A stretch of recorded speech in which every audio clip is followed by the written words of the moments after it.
Bhonsle Review, a gritty, moving portrait. Bhonsle, directed by Devashish Makhija, opens with a series of cross-cut scenes set in Mumbai around the time of the city's famous annual Ganesh Chaturthi festival.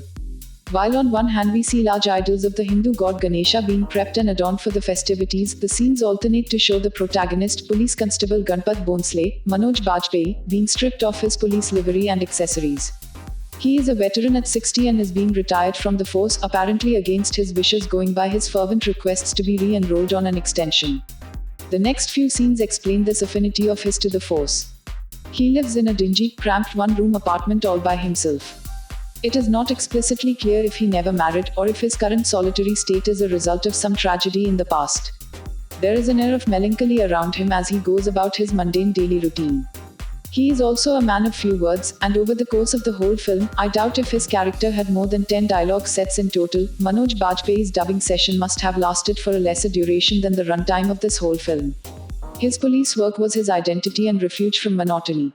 He badly wants it back. Part of the fun in watching mystifying, minimalist characters like Bhonsle playing out is trying to build a more elaborate character sketch for them for ourselves, based on subtle cues left by the writers. For starters, you could easily tell that Bhonsle has led a virtuous life thus far and is generally liked and respected by his neighbors and colleagues alike. Further, I also settled on the notion that he probably never married, just like the god Ganesha, with whom his character and the central plot of the film share a visceral bond. This set plot revolves around the Ganesh Chaturthi festivities being organized in the colony that Bhonsle lives in. This colony, like Mumbai itself, is a cosmopolitan melting pot and home to North Indian immigrants from various states, mainly Bihar, apart from native Marathis. On the occasion of this year's festival though, a bigotry-ridden fringe group, led by the sleazy Vilas played superbly by Santosh Juvekar, purports that only native Marathis be allowed exclusively to carry out celebrations in the colony. This angers the immigrants, of course, who have their own support group led by Rajendra Abhishek Banerjee of Patal Lok fame, and fails to find too much support from the native Marathis either, especially Bhonsle, who is the senior-most Marathi resident in the colony and would have none of this bigotry. Having said this, Rajendra and his group of immigrants aren't particularly saintly either.